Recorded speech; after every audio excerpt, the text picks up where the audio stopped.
Hello everyone, আসসালামু আলাইকুম। সবাই কেমন আছেন? আজকে আমি পটুয়াখালী থেকে ঢাকা যাচ্ছি। সাথে আমার ছোট ভাই আছে। ভাই ছোট, কিন্তু সবসময় সে বড় ভাইয়ের ভূমিকা পালন করে। মনে হইতেছে আমিই ছোট, সে সব দায়িত্ব পালন করে। ভাল লাগে বিষয়গুলো। আমার একটাই ভাই। তবে আমার মনে হয় কি, পুরুষ মানুষ সবসময় দায়িত্বশীল হয়। পুরুষ মানুষকে কখনো দায়িত্ববোধ শিখাতে হয় না।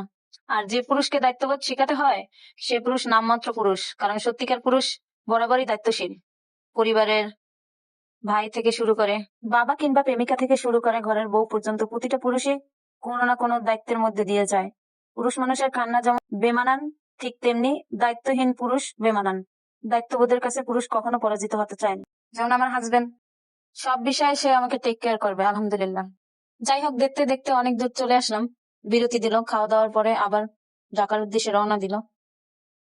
বিশেষ করে এই জায়গাটা আমার বেশি ভালো লাগছে। এই জায়গায়